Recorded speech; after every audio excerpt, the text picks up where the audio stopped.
back down toward the ground.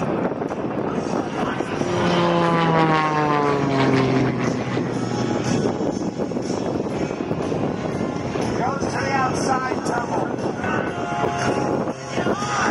That kind of capability combining Tim and the crew over 6,500 hours of flight time in both military and civilian aircraft. Once you get to the top, snap rolling once and twice. Now he'll stop inverted. He'll look at the runway, pull back on the stick, come off on the power, experiencing about 4 times the gravity right now.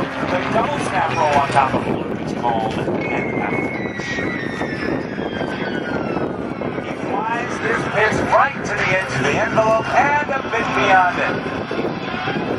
As he goes across the top, sets off with a shark tooth, comes down to 45, rolling the airplane. Again, kids, make sure you shield your eyes from the sun so you're not against the sun.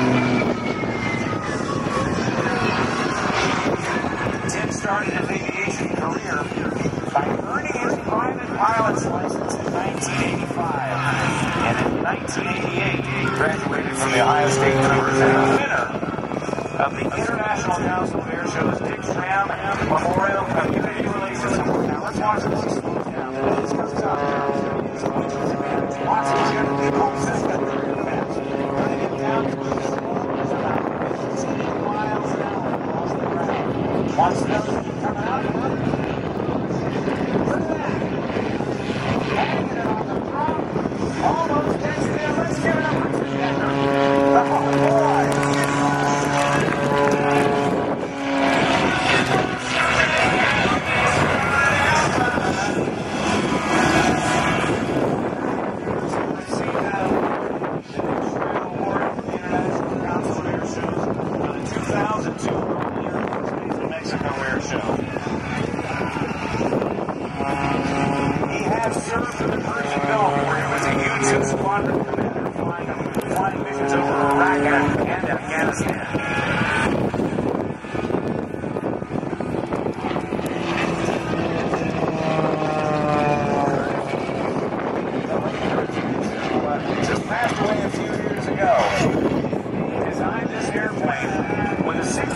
Horsepower motor. He thought it would be enough. Curtis Pitt said, 65 horsepower ought to be enough.